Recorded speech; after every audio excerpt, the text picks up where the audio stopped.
its thing. Okay. I have to say I'm dealing with background envy right now. So like I could kill this background, but no. Keep it, man. It's character. It's just like I remodeled my office, so now the bookshelves are no longer behind me. They're there, and I've got the empty wall here. And in this new world in which we're living, that's kind of strange. Right. Why is it not? What's wrong? Well, it did the thing where like it says activating the stream, but now I don't see it going anywhere. I see something that says live on custom live streaming service. Yep. I hope it's working because I'm already putting the link out on social media. Yeah. Oh, hell, then it better be working. It better be working. I mean, if not, people will have to survive and they'll just have the podcast. So, but they will be missing out. They will be, yeah. But let's just go ahead and move forward with the assumption that it's doing what it's supposed to be doing. Okay. Let's see. Recording? All right. Wow. I did this last week. For the last 15 years, I should know how to intro the damn show.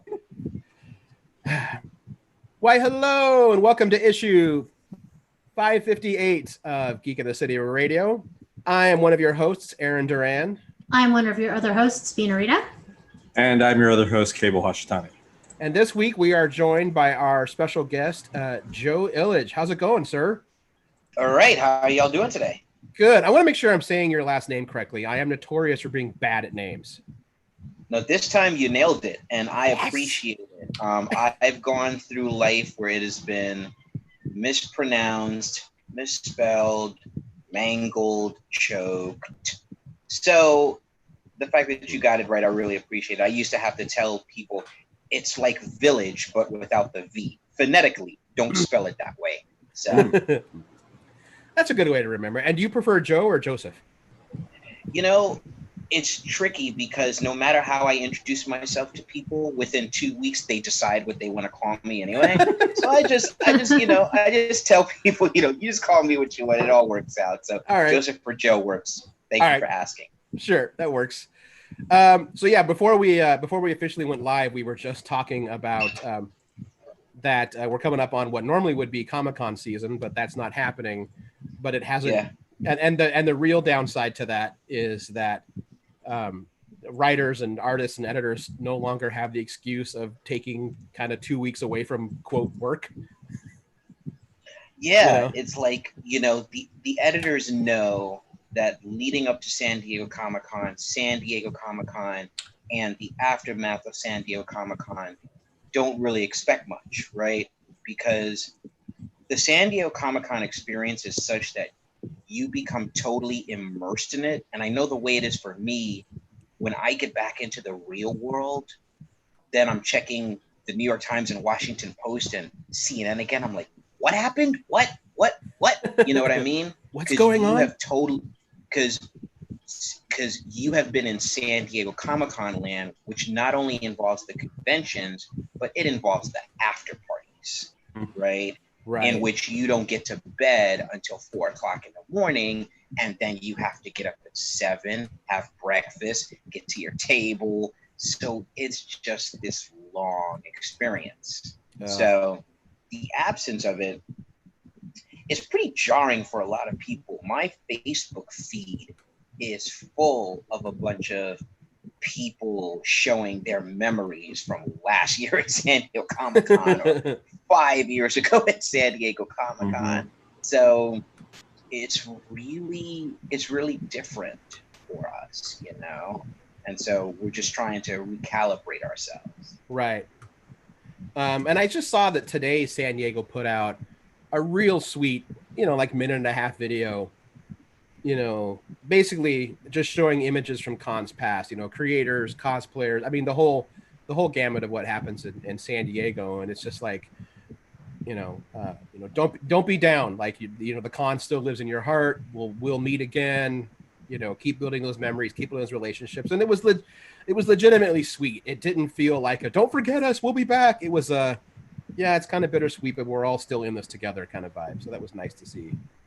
Nice. And I think the virtual San Diego Comic-Con I think the way that's being set up with so many panels, that's very encouraging, right? Right. That we're still going to experience the knowledge and the people and the stories Mm-hmm.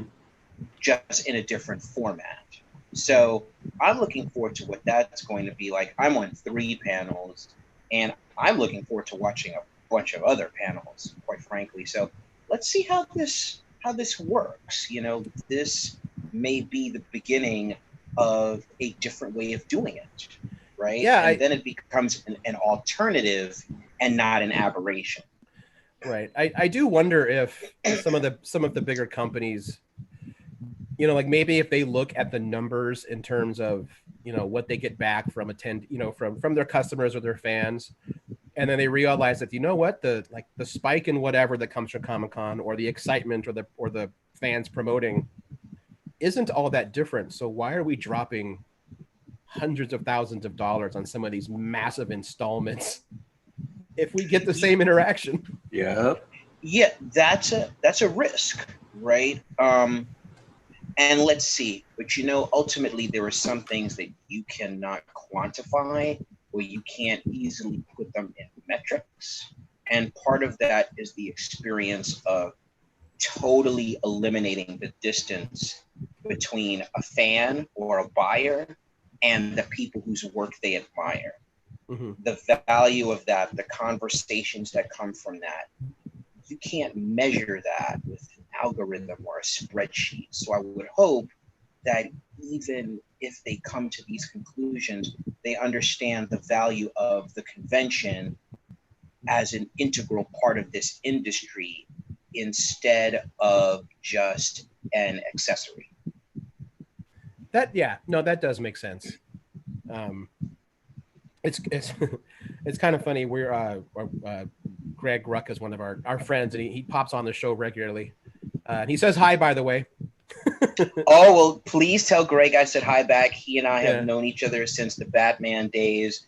I am so happy for him and Leandro and the editor and everyone involved with the old guard. Yeah. You know, the success that's coming from that, I'm sure is very gratifying for all of them. And it's good to be rewarded for doing the work because you wanted to do good work, Right. not Yeah. doing the work to get that. That Mhm. is your reward. So, you know, wishing them all the best. They're all great people and enjoy it. And I got to find time to watch the old guard. It's pretty great. It's pretty damn great. But I was joking. Someone joked with him and said, like, well, no Comic-Con this year, so you might be a little more relaxing. And he was like, I think I'm on more panels virtually than I've ever been on. Yes. You know, that's truth, man. I Yeah. did 3 in 2 days, right? So it's just like, yes, because it's mobile, people feel like, oh, well, you can just pack more in. And it's like, each of those actually takes some work. Right. You know, like this whole thing that we're doing, like this takes work. Right. So, we were just talking about the format of video conferencing and video panels and interviews being a new format that people are still getting adjusted to. Absolutely. Yeah. Right. Absolutely. You know, so yeah, it is kind of wild. You think it's relaxing, but it's a different kind of exhausting. It's still work, you know, one way or another. It's still the job. Right. You have to do it. Mhm. That's it. I feel like I've also been a very horrible host in that I haven't given proper introductions to our audience as to what you actually do. You have not been horrible. It's conversation. So Yeah. Right now I am the executive editor for Heavy Metal, which is a great honor and a lot of fun. And I am also the main writer on a graphic novel called MPLS Sound, which is coming out from Humanoids in April of next year. Awesome. Very cool. Yeah, those are the 2 big things now. There are a bunch of things that go with that. You know, husband, landlord, homeowner, stuff like that. But Yeah. like in terms of the industry, those are the 2 things. And I would say all around positive social media guy. Like, you can find me on Facebook, Instagram, and Twitter, and it's just all about talking about the good stuff. Yeah, I will say that your feed, I mean, I'm sure you have times when you get down, you get frustrated, but almost all your posts are generally universally positive, even if you're talking about something that's a total shit show. You're like, let's find the way, let's learn and be better, and let's do this. Yeah, thank you. I feel like there's so much toxicity anyway. It doesn't need help from me. And let's remind ourselves there's some good things going on, that we can learn valuable lessons from one another, and that we don't have to weaponize opinions. Yeah, okay. We just have opinions. How about that? Right. Yeah. I like the phrasing of that. Thank you. Yeah. That's what people are doing, man. They're like, I hate this, and they turn it into like a dagger, and they start stabbing people with it. Mm-hmm. And it's like, okay, if I didn't like that issue of X writer's Batman, that's okay. And I could possibly keep that to myself. Right. That's something I had to learn. It took me a few years to do it, especially as kind of a way back in the day, in the early young internet days. It was like, if I saw something I didn't agree with, or a movie I didn't like, I couldn't wait. I had to jump on board and tell them why they were wrong for liking it. And now I'm just like, you know what? I don't know why you like that book or that comic or that game, but you know what? It's not hurting anybody, and you enjoy it. And so much of the world sucks, so enjoy your pleasure. I mean, Yep. I think that's the way to go, man. I really do. I think everybody on the show has found their moment of discovering. It's like, oh, as geeks and nerds, we need to just let people like what they like. Yeah, exactly. Mm-hmm. It can be hard when part of what we do is to critique those works, to find the balance between, like, well, personally, I think this is garbage, but a lot of other people might think this is brilliant, and just being, I don't know, eloquent about that. Yeah, I think it's an opportunity to examine it. Like, when I wrote a column for Comic Book Resources, I really wanted to balance my fan perspective and a business perspective. And I found that a lot of people really responded to that. They would say, oh, I never thought about it from that angle. Mm-hmm. And that's how we mission, right? Yes. And that's how we expanded discussions, So to me, the discussion is great, and criticism, like thoughtful analysis, is really needed in our industry. A lot of people, I think, take it for granted, like it's always going to be there. And we've seen by the disappearance of certain beloved websites, and the fact that the ones that still exist basically have to exist by being owned by bigger companies. Ours is an industry in which we really need journalism, and we really need thoughtful criticism. So when you're talking about a digital publication, like panel by panel, different things, like those are necessary. Yeah. And even the sites, like you said, that do a lot of, critical reviews, they're owned by bigger companies that are just kind of wanting the clicks now. That's right. It's been some years now, but when I used to write reviews for Newsarama, I was always frustrated when the editor who ran the column, who still does, he's a great guy, he was like, I wish we could review more indie books, but you know what? The review of the newest Batman or X-Men, he's like, that's what gets people to come to the pages. So we get to do the indie books, but they were always buried, like way below the fold kind of reviews. Yeah.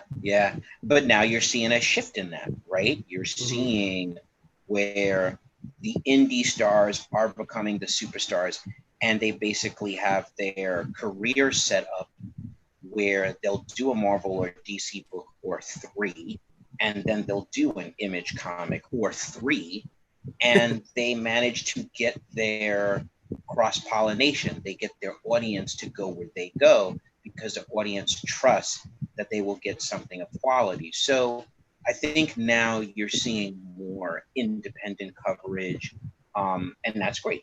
Success stories in the independent scene are needed. It's sort of the indie Hollywood model. Actors have their franchises that they work on that are, their action films, their big budget stuff that makes them a lot of money. And then they can sit on that money and do, weird off, artistic stuff like Swiss Army Man. Exactly. Yeah. I it's funny that you say Hollywood, because when I always think about it, I remember something that George Clooney said years ago in an interview, when at the time he had a production company with Steven Soderbergh, and he said it would be one for you and one for me. So he'll do the Hollywood blockbuster film for them, and then he would do something like Solaris for himself. Right. Right. And you need that kind of balance so that you can still look at yourself in the mirror, so that you can cleanse your palate, things like that. I remember. Tricky thing is, go ahead. Go ahead. Oh, is it the tricky thing? I'll do mine because it's short. I said the tricky thing is, like, you have to have leverage in order to create those types of contracts. So first you have to make it big. It's sort of like a catch-22. Absolutely. But what's interesting in comics, right, is that you can make it big by having an independent career in which you slowly build an audience, right? Mm-hmm. So when you look at someone like Jonathan Hickman, who was prolific before Marvel came knocking on his door, because they were able to say, if this is his audience without us, if we put him on Fantastic Four, we amplify Fantastic Four, and we bring his audience to it. And he became so influential that the design aesthetic of his books is the design aesthetic of any project he's working on for Marvel. I mean, it literally is the co-defining feature of the whole X-Men relaunch, right? The infographics. Yep. That's what brought me back to X-Men. Infographics? It brought a lot of people. It brought a lot of people back. Yep. To X-Men. Hickman's design and everything about how that was all encompassing. There's just the story, the art, the infographics, the design, the all encompassing ideology around what he wanted to tell with X-Men. Yeah. Yeah. I will say, Denise, I know that Denise, you're not a big superhero person, but I think you might actually dig the Hickman relaunch of basically the entire mutant line within Marvel. I mean, I do like the X-Men conceptually, so and you tell me there's infographics, I'm like 90% of the way sold. Yeah, that's largely what the book is. There's a lot of infographics. And I think what's interesting is how he manages to walk the line between superheroes and science fiction, right? So I appreciate that, because in my career, I've now made this transition from superheroes to heavy metal, which is science fiction, fantasy, and horror. Mm-hmm. And it's funny, the publisher, David Irwin, and I always have this thing where it's like, he's not anti-superhero, because he basically started franchise development at DC Comics, but we're always conscious of trying to not bring those conventions to these stories that we're generating. They operate by different rules, right? So it's kind of the difference between C.C. Beck's Captain Marvel and Alan Moore's Miracle Man, right? One is clearly superhero, one is clearly science fiction, right? So Hickman manages to perfectly walk the line between those two genres. Which is kind of a staple of his work, I feel. Like, especially with Manhattan Projects and East of West as well. Definitely. Yeah. He has an open invitation into heavy metal, by the way. We'll pass it on to him, because he'll need us to let him know, apparently.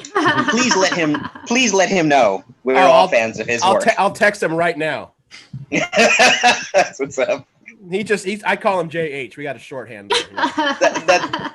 That's pretty awesome. That's pretty awesome. Although, kind of talking about how talent brings in, indie talent builds the audience and they bring that audience to quote, mainstream. So, Marvel or DC. And I always feel bad calling them just the mainstream, but I think the general public, when they hear comics, they think Marvel and DC still. Yeah. But something we've talked about on the show a few times now, and we've never really come up with an answer, is that while it was far from perfect, it felt like before COVID shut the world down, there was at least an attempt to bring in some more diverse and lesser known voices from other industries into comics. Yes. But now they're all kind of in, they're almost kind of all in siege mode now, where it's like, okay, when we ramp back up, we need proven money makers, proven heavy hitters. Do you see a concern that that's now going to kind of push back some of these risks they were going to take, that they'll be more risk adverse again for a few years? I mean, that's an interesting question. So this is what I think. I think if that's their thinking, if that's any given company's thinking, I think it's very short-sighted. And the reason is because the world now is shifting, quite frankly, on a dime towards a desire for more diverse voices, right? And so what people are looking for, I think, are the best stories, right? I believe that who is writing the stories is becoming not as important as how good is that story. So here's an example. So you got a guy like Tom Taylor, right? Tom Taylor, now, by some metric, he may not sell what a Brian Michael Bendis sells, what a Jonathan Hickman sells. But you read his work in Deceased. That guy is an amazing writer. I first became aware of his work with Injustice. And if you get nothing else from Injustice, you get his love of Superman, because you see the agony that it takes for him to break Superman. Yeah. Right. And so if I was the publisher of DC Comics, Tom Taylor would get a Superman book, because his love of the character is so clear that you're going to get a Superman book that is celebratory of what that character means, right? That it's going to evoke what the first Christopher Reeve film did, what we would have hoped any given Henry Cavill film did, right? So I think that's what we're going to be looking for now. Who's going to give me the best stories? And it may not be the people that you expect. It may be the ones you don't. And so to me, that's the long game. The long game is not X person writing 4 titles so that we can project a certain kind of profit. It's who's going to give me the best Wonder Woman story? Who's going to give me the best Spider-Man story? Right? So that's where I'm hoping we go. Right. We're going to find out. I feel like certain companies are contracting, some are expanding. DC Comics is doing a great job by expanding their digital first program. Harley Quinn, I think it's Black, Red, and White, the Deceased digital first comics. That kind of stuff is great. At Heavy Metal, we expanded with our Virus creator-owned line. Heavy Metal is now going to be a monthly magazine starting with issue 300. So it's really exciting that there are companies that are expanding and producing more content because we know people need more stories. So I think quality is going to be the barometer of the future and not celebrity. Okay. Yeah, I can see that, and I definitely, hope that is the path that these companies take for sure. Yeah. I take it to mean that at the very least, when you look at the future of heavy metal, that is what you intend to do. Am I right? Yeah, so we're really a team, and that's one of the things I love about it. As executive editor, one of the things that I really like doing is bringing new creators to heavy metal. And issue 300 is really going to be a representation of that. Is you're going to see the classic, the legends. You're going to see Mobius. You're going to see Richard Corbin. But then you're going to see some new voices to the magazine, to the world. And that's because science fiction, fantasy, and horror, these genres are so important to our experience. That's not about celebrity. That's about who are the best storytellers. And unfortunately, at the very least with science fiction, up until recently, science fiction, for the most part, has not been totally inclusive. It has not been. It's really been a white man's game. Mm-hmm. And now that's changed when you have someone like N.K. Jemisin winning 3 Hugo Awards back to back, when you have Nnedi Okorafor, right?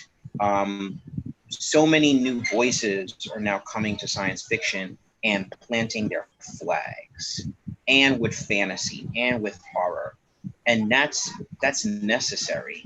So, with heavy metal, it's our responsibility to reflect that. It's our responsibility to lead, and so we have to lead with an open door to imaginative creators and creators from different generations. Nice. That's great to hear. Yeah. Thank you. And you're going to see it. And I just pre-ordered. I think you're going to like it. So we think you're going to like it. Issue 300. We sent it off to the printer. All of us are so proud of it. It drops August 19th. I just can't wait for the world to see that, And so we'll see. And then from there on, it's going to be every month? Yep, it will be monthly, which will be great. We'll be putting out new mini-series, which will also be great. Stories in a wider variety of formats. And again, that's looking at the market and seeing the need for more stories. So I think when you look at how other companies that are dealing with growth are positioning themselves, they're exploring different formats more. I really have to applaud DC Comics' embrace of the digital format. The world changed to the point where more people were home, where the direct market was going through a transition. So the whole Wednesday Warrior culture kind of came to a stop. And so with companies like DC Comics providing more digital stories, the same way that heavy metal with Virus, the creator-owned line, putting out new weekly stories, offering them in different ways. This is exciting. This is not looking at the way things are now as if, okay, things are going to go back to normal. This is understanding that the world is in transformation to something ahead and being in step with that transformation. Right. And you could argue that the old normal wasn't working anyway. We were all just pretending that it was working. The old normal was definitely flawed, to be diplomatic. And that's very diplomatic. Right. And I think history will show you that the best condition for any particular industry is not one of monopoly. right? So for there to be growth, there have to be multiple players offering services in different ways with different variations. And we're heading in that direction now. We're heading in the direction where there are more options, and companies are exploring them. And the thing is, it's not going to prevent any of us from getting our stories. It's not going to prevent people from selling stories. So I think we have to change with the circumstances, and let's see how we can do it together, right? Let's not rip each other apart. Let's not be angry at change. Let's see how we can walk forward together. Right. And you mentioned a little bit about how the industry is never strengthened by monopolies. Could be just a quick little thought on this. What are your what's kind of your initial thoughts on DC basically dropping Diamond? Smart inevitable. Inevitable. That was going to happen one day. Mm-hmm. I believe for the future of their business, and their business is clearly on an accelerated growth trajectory, I do see how it was necessary. Right. And the thing about change that leads to growth is a lot of times in the beginning, people resent it. They fight it. They are angry about it. But over time, you see that it made sense. Right. So you're talking about a company that is owned by a company that is owned by a company. You're right. Dealing with telecommunications giants. You're dealing with corporate giants. Right. It was truly inevitable that a company like that would not be interested in an absence of options. Right. It's like we've mentioned on the show a few times, we're still kind of amazed that Marvel is just Diamond right now. Mainly being that it's like, well, Disney has their own distribution. Mm-hmm. They do their own book publications. I like you just said, I feel like it's inevitable one day Disney's going to think, why are we just using this one very outdated model? You see, and the thing is, the publishing is so DNA sized on the corporate flowchart that these things were happening, and the shareholders and the bean counters didn't notice it. Right. Right. Yeah. Because it was all under R&D. But when you're in a pandemic and suddenly no one can get the stories, and that is the underpinning of your IP business, you can't ignore that anymore. Mm-hmm. You have to engage it, right? You have to. So interestingly enough, what this led us to understand is that the survival and growth of these ideas into TV, film, video games is very much dependent on the regular production and delivery of the comic book. Just to maintain the IP out there? To maintain the IP, to maintain the awareness, right? Because let's talk about a scenario, right? Let's talk about a scenario where for 1 year, there are no Batman comics, right? 12 months, there's no Batman comics. In month 13, do you still care about a Batman comic?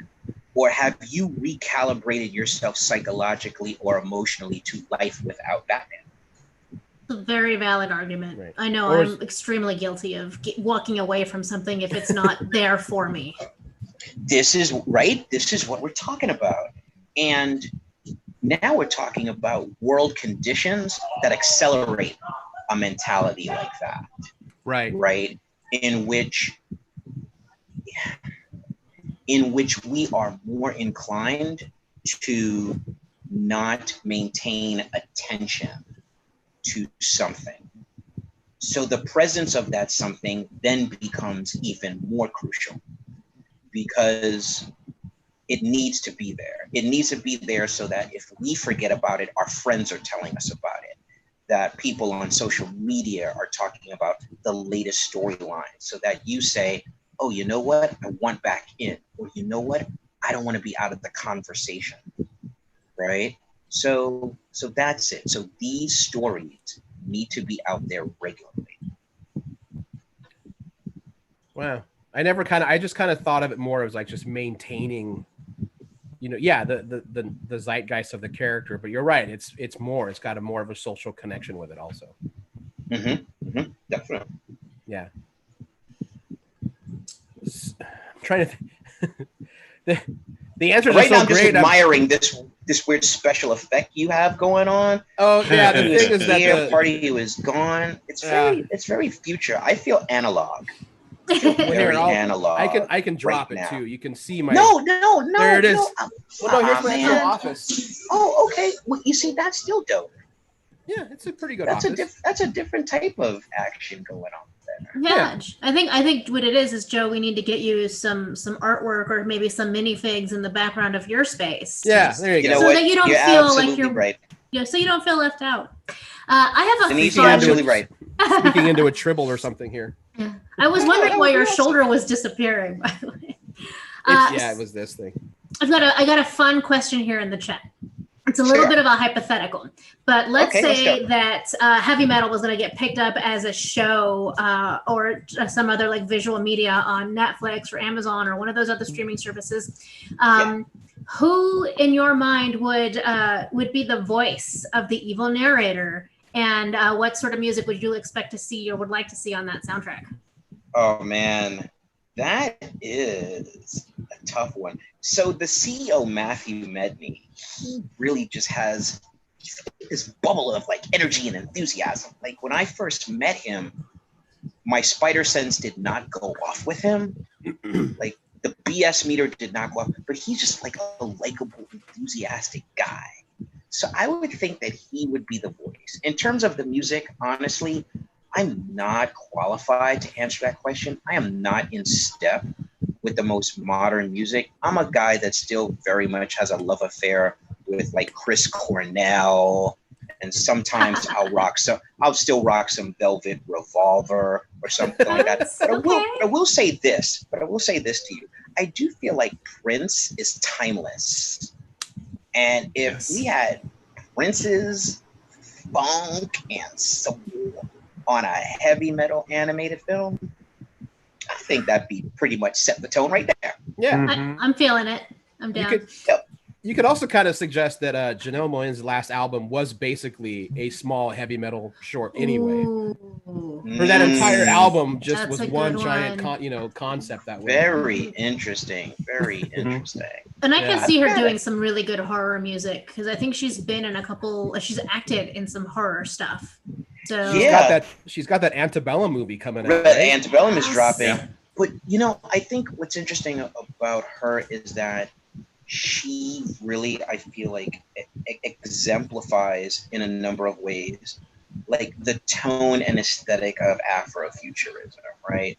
People like her, people like Beyonce, this, just like the confidence and the understanding of the importance of Black women throughout time, right? Black women are not a greatness that came up during the civil rights movement. They've been part of the fabric and the spine and the inspiration of our existence for as long back as we can remember. So that kind of confidence, that kind of, I think, understanding of your own value, that's something that really comes through in her. Yeah, that she definitely embodies that sort of concept, whether you love it or hate it, that Black girl magic. There's an essence to it, the confidence, the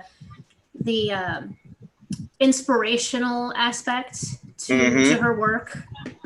The sexual fluidity, right? It's like it's a how would I say this? It's a defiance of barriers. It's a defiance of easy categorization. And I feel like heavy metal represents that as well. If there's a barrier, then we're going to try and break it. because barriers are bad things. Yeah. Bridges are great. Bridges are great things. Well, there you go. Yeah. I'll contact Jonathan for the book. Denise, you can get a hold of Janelle. So, She's in your yeah. I guess that means Cable, you're on Netflix duty. Yeah. All right. All right. How is that any different than any other day? Yeah. Oh, give us issue 310. We'll have it all put together for you. You can kick back. Listen, we will. If you can bring those people together, we will reserve a space right now. You got to take us too. That's part of the deal, though. No, dude, listen, we don't leave anybody out. the whole crew comes. Nice. Yeah. Your mention of Afrofuturism kind of sparked something in my head, and I don't know if this is my perception of it is incorrect, but there seems to be a better organization and galvanization of creators that are trying to tell those stories, as opposed to other groups like within the Latinx community. They seem a bit more divided in the ability to tell stories. A lot of the indigenous peoples, and I could be wrong. That's just an observation that I make. Do you see there's something like that, or what perhaps galvanized one group into trying to kind of tell the stories together? That's a good question. So, I mean, honestly, any given group in our society, any given cultural group, there's fragmentations within any of them, right? And so part of what happens with that is that the stories are not from a monolithic perspective, right? So when you're talking about Latinx stories, stories from indigenous peoples, you're talking about horror, you're talking about young adult stories, you're talking about mysticism. With the thing about, I think, Afrofuturism, for me, it's kind of similar to manga and anime, where the idea of the large robot, the idea of the super cities came out of the trauma of Hiroshima, right? Came out of the trauma of being decimated by nuclear technology. So the fiction responded to that to say, how could we survive that going forward? We could survive it if we had big robots. We could survive it if we had super cities. So I feel like Afrofuturism is in part building a future because we have been so traumatized, so fragmented by slavery, by colonization, that the response to that, the spiritual response, the projection into the future is the exact opposite, is one of greatness, is one in which we realize that our story is not just earthbound, it's cosmological, it's spiritual, it's in blood, right? So I feel like every community has certain stories like that, right? And I think you're starting to see them more.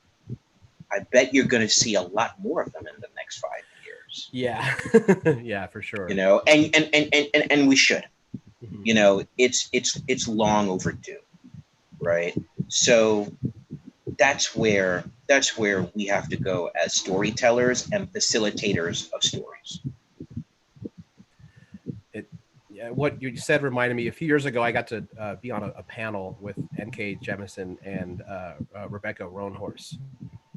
And a guest, one of the people in the audience asked, like, they said, we don't see a lot of post-apocalyptic fiction from Black writers or Indigenous writers. They were saying, what are your thoughts on that? And both of their answers were very similar. They said, because we're already here. We're already living it. We don't need to tell that story. We know how that one ends. Exactly. And I'm sitting on the panel and I'm like, well, damn, I'm not going to jump in on this at all. They just nailed it. Well, see, that answer just says so much, right? It's the thing that people outside of certain experiences take for granted. They take for granted that the default existence is one of inevitable prosperity, right? And when you have to live in constant fear, when you have to understand how to navigate in this nation, that's not the default, right? I mean, as an emotional default, you can wake up with gratitude and positivity, but as soon as you turn on the news or as soon as you step outside, you are confronted with the realities of America, right? And that's obviously not just a cultural issue. That's an issue for anyone who is the other, right? If you're not a white heterosexual male, then you are the other. At least in America, right? That's what we're talking about right now. Obviously, globally, it's a much more nuanced and varied perspective. Sure. Right. It's a very topical point to make, though, because I know that something that I've been seeing a lot lately is because of the protests happening all over the country and the movement to elevate Black voices. One of the, not counter arguments, but supplemental arguments, I would say, is don't just look at Black culture and media and storytelling as a source of education. Like, it shouldn't all be, watching that documentary about the 13th Amendment. It should also be about experiencing Black culture and its own art. So I realize that what that means is that any marginalized group has two settings. There's the face that you put forward in order to stand up for yourself, to represent yourself, and to educate everyone who thinks you're other on what it is to be yourself, so that hopefully someday they can understand and not treat you as other. But there's a whole nother, the rest of the iceberg, which is the art and the stories that are they just are. It's your life, it's your art, it's who you are, and it's not there to educate. You are just enjoying your own culture and your own ethnicity, your histories, and it's important to be aware of both. Absolutely, and that's one of the things that is changing in Hollywood now, slowly. But one of the reasons that Black Panther, the film, was embraced by so many people is because, I mean, as Black people, we're tired of our history being used as tragedy porn for other people, right? And so a story that is more celebratory, right, and proves that the themes of our existence are interconnected. So when you're talking about something like Black Panther, you're talking about civic responsibility, right? You're talking about the idea that we cannot have so much and not share. That's unethical. That's immoral. And that's something that everybody can get. Everybody should be able to get civic responsibility, right? And that's one of the reasons why anyone could see that film and get it. Same thing with Batman Begins. I mean, the whole Christopher Nolan trilogy of Batman is about civic responsibility. Right. So yeah. Well, it makes me think when you watch Black Panther and you realize that maybe on paper he's the villain, but Killmonger makes some incredibly valid and correct points. Beyond a shadow of a doubt. I mean, Killmonger is in the same vein as Michael Fassbender and Sir Ian McKellen's Magneto, right? Where their positioning is born of pain and it is emotionally valid. It's when you cross that particular line that it's like, it's like, okay, bro, I was with you, right? Or that line you've crossed, yes, emotionally I may feel that way, but there's something in me that says that's wrong, right? But they keep going. And part of the appeal of the villain is the fantasy to not be limited by society's norms and definitions, right? Mm-hmm. And I think that speaks to like the fantasy of the masked hero, right? Where it's like, as this individual, I can do anything that I couldn't do if I wasn't wearing this, right? If I didn't emulate or represent this, right? So, yeah, I mean, so these are things to, you know, like explore. It's pretty interesting. But yeah, stories have to be celebratory of culture as well as reflective of the tragedy of peoples. And we should be open to all of those. We should want to see all of those. Right. On that note, I think you've already mentioned like N.K. Jemisin and a couple others, but to tie it back into heavy metal, are there a couple up-and-comer or even well-known storytellers that you would like to give more platform to? And well, I mean, there's so. Well, thank you. There's so many. So one of the people who's coming on board, she's on board with us, is Stephanie Phillips. Really amazing writer. She's done a lot of work for Aftershock. She did, I think, The Butcher of Paris for Dark Horse. And she is the writer of our relaunch of Tarna from the 1981 animated film. Oh. So the Tarna series is going to be coming out late this year. And that's something that's very exciting for us. Tarna is the flagship character of heavy metal. Stephanie is one of the newer voices in comics, but her approach to character and her approach to genre is really distinctive.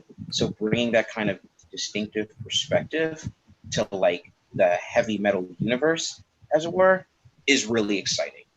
That's really cool. Bringing people like Dylan Sprouse with a fantasy going back to the first king of Norway, King Harald. You know, when you think about like celebrity comics, so Dylan Sprouse is doing Sun Eater with us, which will be coming out very soon. You know, people's expectation of celebrity comics is, oh, this is a vehicle for someone to get like a movie deal, right? So their expectations of the writing, of the art, the bar is low. So with Sun Eater, we go in the opposite direction. The artwork is amazing, the story is compelling, and just because someone had some fame doesn't mean that they don't still have a good story to tell, right? So it's really just about finding people who want to tell their personal stories in the genres that we roll in. Right. And I think, again, when you see issue 300, you're going to see an interesting mix of creators.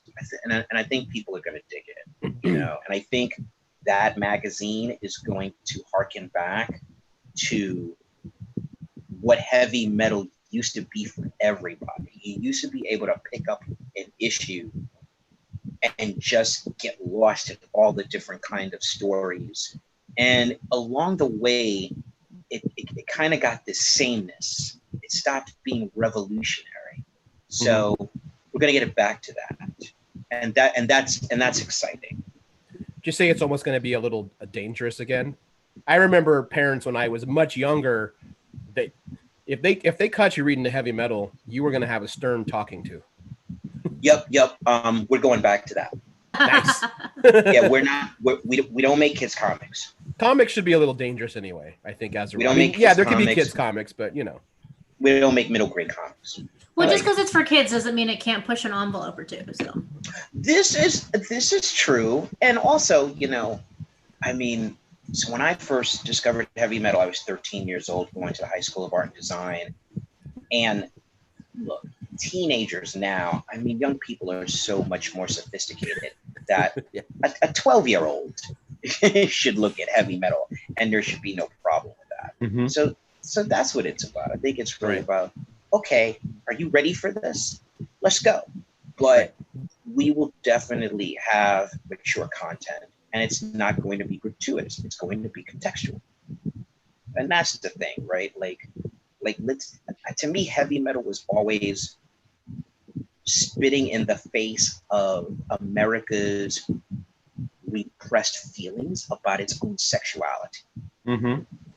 Right? So we're going to continue to fight that. That's great. I'm even more excited now. Yeah, there you go. Contextual. Remember. Yeah, right. Do you think there's a genre yet that right? Is there a genre yet that you don't think heavy metal's kind of stuck the landing on yet, or do you like to see them explore more of? Maybe a genre that it's not all that well known for that you'd be interested to try? I mean, within science fiction, fantasy, and horror, there's a lot of possibilities. Like you can do a romance fantasy, right? You can do a Western horror, right? So I think those three genres still invite and encompass a lot of subgenres. The genre that we don't deal with is superheroes, right? That's not our wheelhouse. Other companies have their wheelhouse. And so for me, again, that's also just like an interesting career shift because superheroes is where I've lived. And I love that genre and I see the possibilities. But to be able to totally immerse in these three is really interesting. And it's interesting because my short time at Valiant, I feel like was a really good transition for them. So when I look at the Valiant universe, I don't think of them as superheroes. I really think of them as, that's a multi-genre universe. I feel like it's more naturalistic. It's more action and consequence. I feel like that's a better explanation of Valiant Comics than I've ever heard. Oh, thank you. And I feel that way sincerely. So I think for me, that was an interesting transition stage coming to heavy metal instead of like jumping off a cliff. It's kind of like, okay, you're gonna hike down the cliff. You're gonna hike down a mountain. And I'm like, okay, that's cool. Yeah. I had something and it just completely went out of my head. Oh, come on, man. I did. I had it and it just went away and I can't remember. We were on such a roll. I know. Oh, I failed completely. I know that one of the proponents of the relaunch of heavy metal has been my partner, Merrick, who is also the manager at Bridge City Comics. So she's been very much at the forefront of like, no, heavy metal. Yeah. It's great. Yeah. Also, one of our a friend we actually, when we can see face to face again, we play D&D with her, and she's in her, she's, I don't think she might be saying that she's in her mid 60s now, but when she was stationed overseas, in her 30s, like heavy metal was her jam. It was her connection to back home and stuff. So I think she's gonna be pretty pumped. I'm gonna get her a copy of issue 300 also and say, all right. Oh, that's great. And again, so what that speaks is to responsibility. There are people that have every issue, all 299 issues, right? So there's such a responsibility at the company with our different responsibilities that, we have to honor that. I think that's the way it is with any company, right? I feel like if you're working at DC Comics, you should be doing stories of the world's greatest superheroes. Right. Right. That's it. Right. And you're stewards of these characters. You have a responsibility. Exactly. Like my thing is, if you're working in editorial at DC Comics, you've got to read DC Comics: The New Frontier by Darwin Cook. Right. Mm-hmm. That's not optional reading. That's required reading because it is so much a love letter and an understanding of the magic and wonder of that universe that it will inform how you do your job. Mm-hmm. And if you ever forget, if you ever lose touch with the love, reread it. Right? And so every company, I think, would have those benchmarks to say, this is the best of this company. This is the company spirit. Read this. Yeah. So that's the thing. It's like every company has a promise, and so heavy metal has a promise to your friends, to those people who have every issue, like Jimmy Palmiotti. Jimmy Palmiotti has every issue of heavy metal. Holy Toledo. Can't let Jimmy Palmiotti down, right? So it's like, No. okay. Because you'll hear about it. Yeah. Yeah, exactly. Can't do that. You'll never get invited to a Florida cookout ever again. This is what I'm saying. So, that responsibility is taken seriously. So it's like, just got to go in with all guns blazing, man, and reach for the sky. I remember now. And speaking of legacy, we can go back to heavy metal again, but speaking of legacy, a lot of people who listen to this would never forgive me if I didn't ask you. There are rumors of Milestone coming back. Do you know anything? And look, Cable's big. Yeah, I'm jazzed. Come on, tell us what the hell's going on. And how involved do you get to be? I've been told that it's a certainty. Awesome. And I am involved as much as the founders, the living founders, Dennis Cowan, Derek Dingle, Michael Davis, Reginald Hudlin is now a big factor now. I'm at their disposal for any kind of counsel, support, because Milestone gave me a job. Milestone is why I'm in comics, right? So for me, there is always a spiritual and emotional obligation to that company. And the realization that that company has changed lives, right? It has Static Shock alone. I've spoken to so many people that said that seeing that set me on a new path, seeing that made me go into this artistic career track, because that was the first time they saw themselves as heroic, So Milestone was embracing characters of different sexual lifestyles, disabled characters, characters from different ethnic backgrounds, empowered and intelligent women. It was doing all of that back in the 90s. And you've got companies that started doing that 5 years ago, and they think they're advanced. Right? And it's like, you are 2 decades behind. Right? So whatever they ask of me, I will do it. But I'm certain it's coming back. Yeah. I know you couldn't say much even with what you do know. Will it still be like a DC imprint, or are they going to be kind of allowed to break away a little bit more? Or is it better to keep it as a DC imprint? I feel like the nuances of that are still being decided. What is an important distinction, and this is something that a lot of people have kind of gotten twisted, is that Milestone owns the Dakotaverse characters. And the original company was its own publishing company. DC was the distributor. They were the publisher and the distributor, but Milestone was its own company in terms of content creation. I think now what you're going to get is actually a different imprint, but it's going to be an imprint with the same kind of, I would say, corporate autonomy.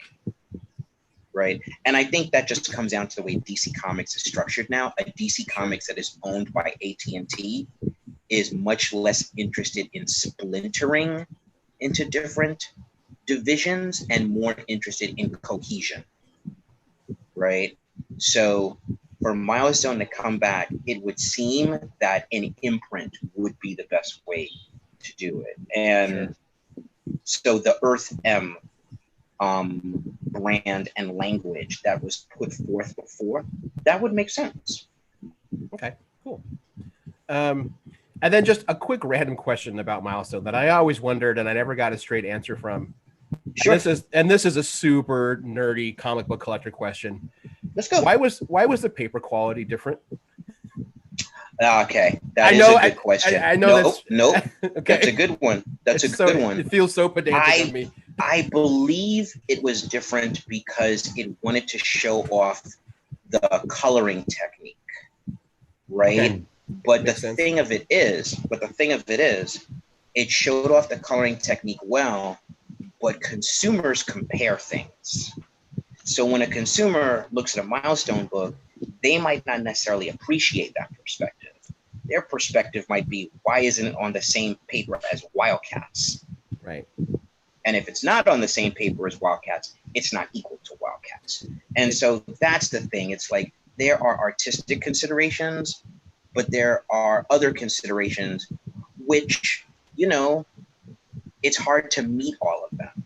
Mm-hmm. But one of the things that we know that customers are really savvy about now, comic book buyers, trade paperback buyers, is value perception. And value perception is connected to production value. It's connected to paper quality, paper weight, printing, binding, all that stuff. Someone wants to feel like whatever the price tag is, this is worth it without question. And so I would imagine that would be a different approach for the books now. But yeah, I think the old books were really trying to use this paper to highlight the more subtle coloring techniques. And I think you could really see that, especially in the early issues of Hardware. And maybe in like the earlier issues of Shadow Cabinet, things like that. So yeah, so as far as I can tell, that was the perspective. Shadow Cabinet. That was one of my favorites. Hell yeah, that Shadow Cabinet was the authority way before there was an authority. Oh my God. I'm gonna go dig up some back issues now. Do it. Do it. You won't regret it. No, I know I won't. Yeah, that's exciting. Okay, Denise, I think you had one more question. You had a question before I went on my nerd path. Oh, no, it wasn't a question. It's that you answered something earlier, and we've kind of gone away from it, but I had just wanted to point out that answer to that question was like the most perfect marriage of artist and business person that I've ever seen. Oh, well, thank you. we don't get a lot of business-minded artists or guests in general. So but I am that bitch. So I'm just like, oh, look at the way he's combining storytelling and business at the same time. Thank you. Well, we're speaking the same language, and yeah, you know, I think it helps. I think it helps because it just allows us to see things from a different perspective, right? It's like, so when you're talking about, let's say you talk about Poison Ivy, right? And you're talking about this like social media movement for Poison Ivy to have her own series, for Poison Ivy to be a hero in the global narrative of DC Comics. There's a fan perspective on that, and there is a business perspective on that, right? Because we're in a time of changing narrative. You know, one of the things that was revolutionary about Amy Chu's Poison Ivy miniseries is that she reminded us that Poison Ivy is a scientist. And she's been a scientist since her inception, but most people don't write her from that perspective. They write her from the extreme environmentalist perspective. But they forget that Pamela Isley is a genius scientist. So that's the thing. It's like the perspective that you approach something from, you know, that informs work. And I think that helps us connect to people. So yeah, like, look, I'm a big geek, but I do try to see, okay, like what dots are connecting here and why was this decision made? And I think talking about those things give us more well-rounded discussions. I agree, and I think that's a good well to try to draw water from, because the emphasis of Harley Quinn's psychiatric knowledge in Birds of Prey, I think, was just a wonderful layer to her character. It made her smart again instead of just being Joker's bimbo.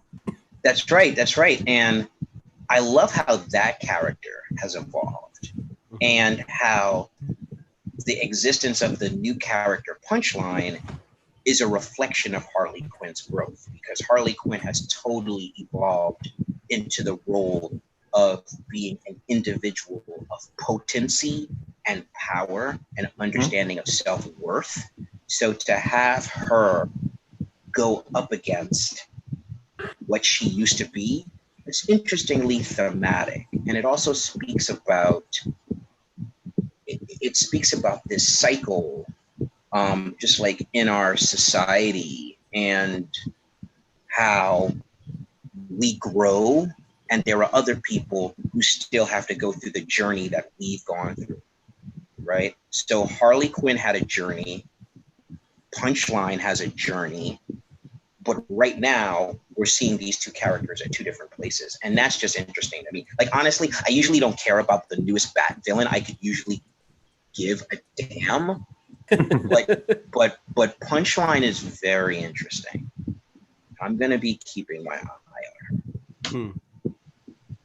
Yeah. I like that we have not asked you any specific editorial questions directly, and yet the entire interview you have given us everything that tells us exactly what kind of editor you are. Oh man, man, come on, don't make me blush. Man, it's fantastic.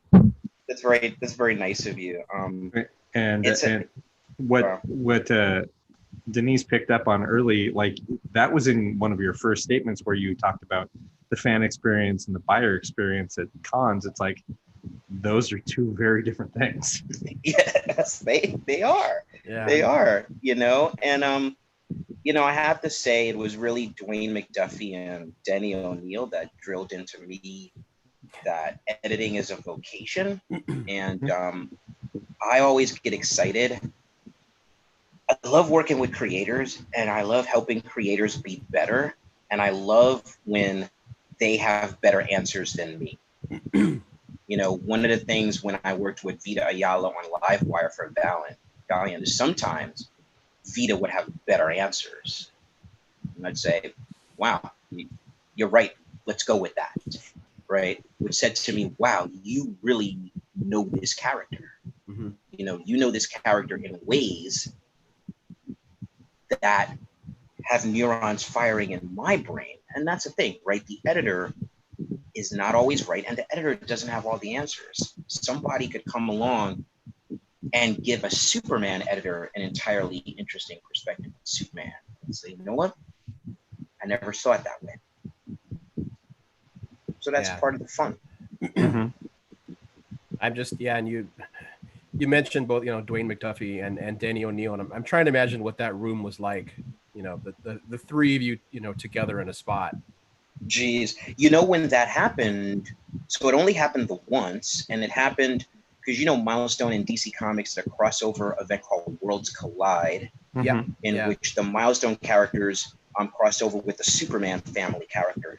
And so before Worlds Collide, the book started coming out, we actually had a party at the Milestone offices, and the DC people came, and we were just, just like all chilling out, and it was just kind of a way of getting to know one another, as we kick off into this endeavor.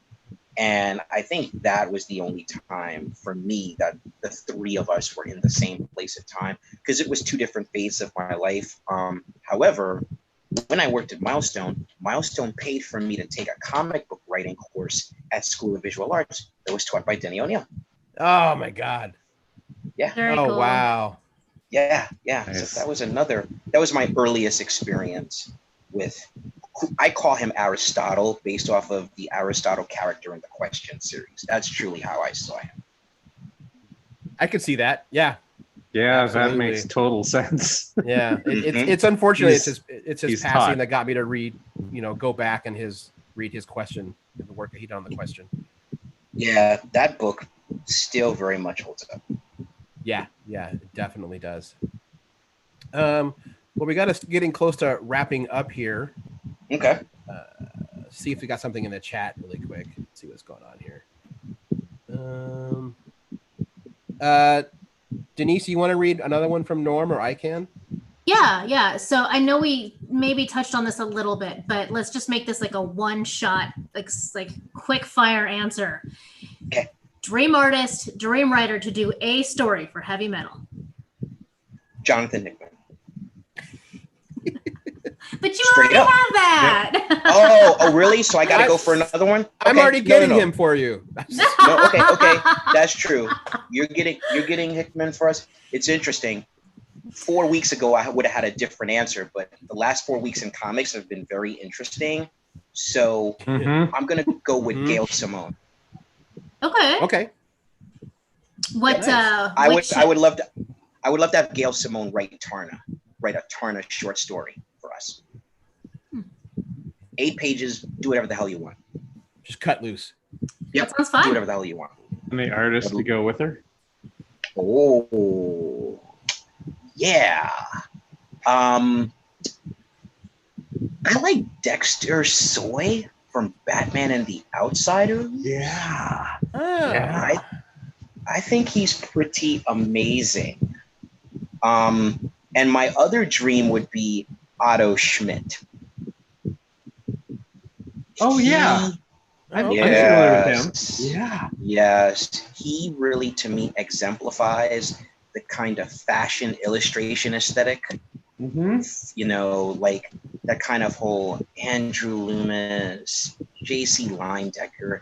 He's just got those beautiful lines. He's been doing these Batgirl and Supergirl illustrations lately on Twitter that I'm just like, give this dude a Batgirl Supergirl book. And I'm the guy that, for me, Barbara Gordon will always be Oracle, and that is the hill that I will die on. I'm pretty much there also. But if Otto Schmidt does a Batgirl Supergirl book, I'm buying it. Yeah, that's like fair. straight up. That's fair. Yeah. Nice. Well, hopefully we'll see that happen, in the future. I like putting things into the universe. And I was just about to say, I think we've done that. You get back. I dig it. So we have to remember this episode so that when these things start happening, we can always track it back to the source. Yeah, that's what we like to refer to as the Geek in the City bump. That does happen with scary frequency. That I'm not quite sure why that happens, but wow. Because we're prophets. Duh. I mean, like, what else could the answer be? There you go. Yeah. Well, Joe, man, it was just fantastic having you on the show. I've been wanting to get you on the show for a while now, and I fully admit that I'm using this pandemic to just, like, no one's going anywhere, so that's great. Listen, it was great for me to do it. I just love talking with all of you, and we've got to do it again.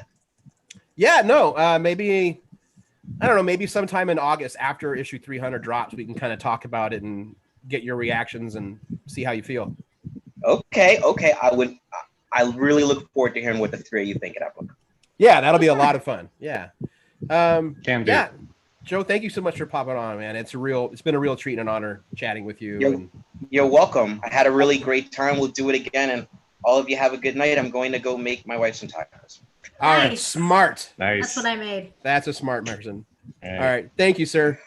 All right, you take it easy. Take care. Yeah. Good night, Joe. Okay. Bye. Good night. Bye.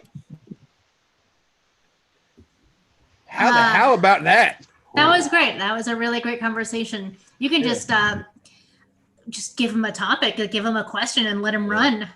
By the way, Bean, do you know how badly I was tempted when you were like, I was that bitch when you were talking about the mixing of fandom and business? I was so tempted to say, like, Joe, if heavy metal needs some kind of coordinator, one of our co-hosts here is in the market. Oh shit! I know what his email is in our inbox. So, oh shit! So I'm not too good for that. So I'm not either. I was also tempted to be like, Joe. Also, I got an idea, but I won't pitch it here because it puts you on the spot. Yeah, but you should totally pitch it. I'm gonna. And he's super, super nice. I think he would have just given us both whatever we asked for. So I want to mention this. I discovered while we were talking with Joe, since it's also relevant to our listeners as well.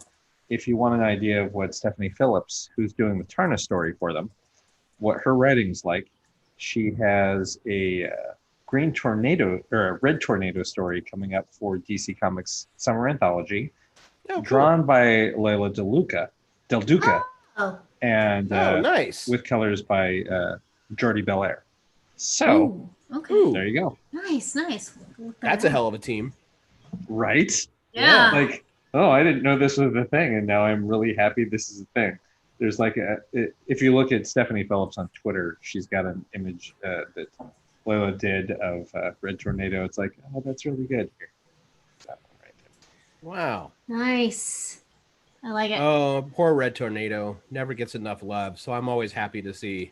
He some really love. doesn't. No. I feel like if I know who he is and he's a DC or Marvel character, he gets plenty of airtime. Do you know who Maybe Tornado that's is? just Do you know who Red Tornado is? a little bit, yeah. Young Oh. Justice. It's Young Justice. Oh, that yeah. right. Yeah. I forget about that. Yeah. Right. If we have a few minutes, did either of you guys end up reading the TPB for Black Stars Above? No. No. You shared it with us about a week ago, and I actually only pretty recently read it, but I do have some notes. Did they finish that series? They did. Okay. It's 5 chapters, which I believe by which they mean 5 issues. Yeah, we got a few minutes if you want to jump into it. Yeah, I haven't had a chance to read it yet. Okay, so I won't spoil anything for you guys, but if you'll recall, the book takes place in like the northern wilds of Canada, and the main character is of Michif descent, whom are a I don't know how you even say it, but she's basically part First Nations and trapper, like the French trappers that came over and started, frontiering Canada. And towards the end of the first issue, it takes a little bit of a horror or sci-fi turn in terms of content. Not that they don't hint at it as you work your way through, but it goes from being a story about a young woman who's not living the life she wants, and her parents are making decisions for her because times are hard on the frontier. And then it kind of moves off into a very like H.P. Lovecraft turn. And I will just say that after that first issue, because I know you guys all read that, even if you don't remember, it goes hard into the genre. It is like poetic and dark and beautiful, but scary. The writing is excellent. The art is great. I think the art style like really, really does service to the storytelling. I remember liking both of the narrative and artwork. Yeah. I remember being really excited about that potential hard turn into horror. I was pretty jazzed for that. Mm-hmm. Yeah, I picked up I know I picked up the first issue, but I don't know that the rest of them ended up in my box, so I'll make sure to. Well, the world also went to shit. Well, this was like over a year ago. Really?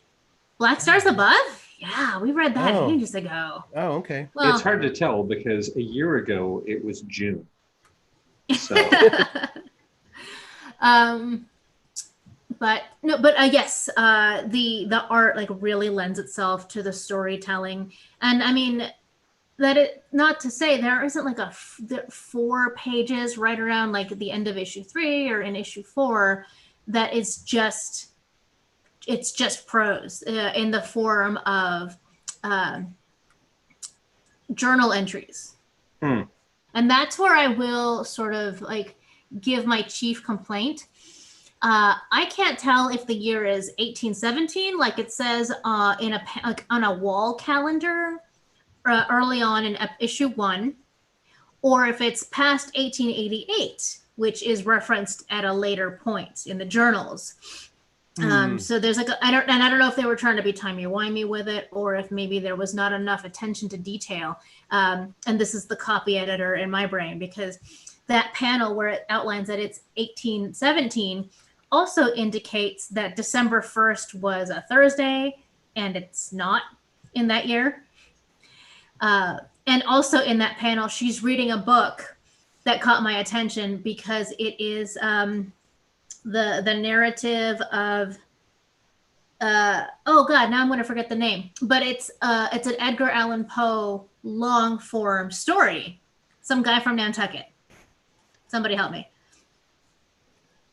Arthur Pym. The narrative of Arthur Pym from Nantucket, which is a book that was not published until the 1830s, and she's reading it next to a wall calendar that says 1817. But I'm sure that none of that was the point. The point was that she's reading an Edgar Allan Poe book that inspired an H.P. Lovecraft story at the beginning of this series. So it's a very good indicator of where this book is going to take you.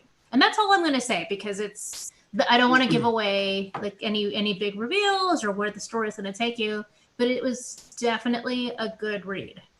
That's cool. I definitely need some kind of graphic novel to dive into in between reading chapters of Mexican Gothic. How are you enjoying that? Pretty good. It starts slow. But the creepy's about to kick in. And looking back, she's laying the groundwork for the creepy. But it does start kind of, I mean, looking back at it, it starts like a Victorian Gothic novel. Very like, oh, and then we wrote letters and there's a lot of that. And you got to remember that it's not a Gothic romance also. It is a Gothic horror story that just happens to be in Mexico, which also adds another layer to it. So I'm digging it. I'm really digging it. I am worried that when they inevitably make it a movie, it will be bad. Depends on who makes it, I think. Depends on who makes it. I know it's cliche, but they might as well just give it to, Guillermo del Toro now. That would be great. Although he already did his Gothic. He did Crimson Peak. He may not want to do it again. Yeah. Oh, and that was not a big hit for him, commercial. Yeah, I think it's because it was advertised completely wrong. Yes, it was. Yeah, it really was. But it was a great movie. I loved it. There was, this sidebars. There was a thought that occurred to me when we were all talking about Afrofuturism and why we don't see that as much in, like you were talking about, Latinx stories and indigenous stories. I think that's also true of Asian American stories, that they haven't focused on the future yet because they're still trying to get the stories about their past and their present out. Right. Well, there's a lot to work with there. It's some really meaty stuff. That's a really good point. Yeah. I mean, if they started to, what would you like that to look like? I think Japanese American futurism looks completely different than Asian futurism, specifically Japanese futurism. Like, it should not bear the same hallmarks as what we see in science fiction from Japan, because that, like Joe was saying, that's all largely centered around reactions to Hiroshima. Mm-hmm. Like, you drop atomic bombs on people and it drastically changes how they view the world. Right. Yes. And I don't think that Asian Americans and Japanese Americans specifically have that same frame of reference. I think that if you were to look at futurism through the lens of Japanese Americans, you would definitely get reactionary stories dealing with the camps. Mm-hmm. You're right. That's a completely different subset with some very specific experiences to draw from. Like, I would think that some of the when we start seeing Latinx futurism, some of the early stories will be a reaction to Operation Wetback that happened in the 50s. Is that right? Yes. Mm-hmm. Well, there was deportation in the 20s and 30s, but Operation Wetback was the 50s. Right. And don't forget colonialism. You can do a lot with colonialism. Right. And somebody in this show might be actually writing something, right now about that. Gee, I wonder who that is. That takes place in the future. Twist would be, it's me. Oh, I remember when you first started working on that. Yeah, I've actually expanded it because, of course I did. I mean, why not? And unfortunately, I kind of think I want it to be a comic, which just sucks. Oh. That's fair. Just because I am learning that I don't like writing novels. I think Greg's mentioned this, that it's hard and it's not fun. It's not. And the things I want to do now are more graphic novel leaning still anyway. So I still find that funny because I consider your storytelling modality to be a little bit more long form. Yeah. Like you're heavy on the words, friend. You've noticed that too, have you? That is But changing. you've in my also comics. you've also had a lot of mentorship to sort of move you past that. Yes. For the most part. Well, now you've got Joe in your pocket, and it is a sci-fi. So It is. I got to get him you've got Hickman an first, outlet. though. That's the trade-off. Okay, so first we give him Hickman, and then you'll be like the side salad to the Jonathan Hickman dish that we're gonna serve up. Got it. That's right. All right. He's the sirloin steak, and I'm the rice pilaf on the side. And oh, not a side salad. Okay, no, rice pilaf is better. Yeah, and then is. for dessert, one Beanerita editor. Oh yeah, we're doing it. Cable, we don't know what you want out of this. Cable, yet. would you like to be a food or perhaps a cocktail? Probably a cocktail at this point. All right. Well, I think on that we should wrap up the show. Yeah, I think so. Irma was clearly telling us that the Yes. show was over. Next week is building character. That is correct, unless anything has changed. I will confirm, but that was Okay. the plan. That'll be Cool. great. We are in talks to have Nicola Scott on. I just have to remember to friggin' email her because she did provide me some contact info. So Super. no, You're don't not know the only when, but person behind on emails. I think the goal was to line it up with the new release of Black Magic. we'll see. Ish. Oh, and Norm says that no, you are a Caesar salad, sir. Me or Cable? I assume you, but I don't know because of the delay. All right. Well- it's the salad of emperors. Come on. No, it's not. Shh. That's not the Caesar it's named go after. with me. Go with me. All right then. Stop ruining things with your facts. Well, I'm Caesar Salad. I'm editor dessert. And I'm gin and tonic. And we will talk with you next week. As always, Ted Wheeler, fucking resign. And donate to the Black Resilience Fund. Yes. All of that. You know how you can do it in a really great way? You can buy the Black is Beautiful beer from Fort George. Oh yeah. It's so delicious. you can get some choice stout and donate. So it's the best of both worlds. Sure. All right. Good night, everybody. Bye. See you next week.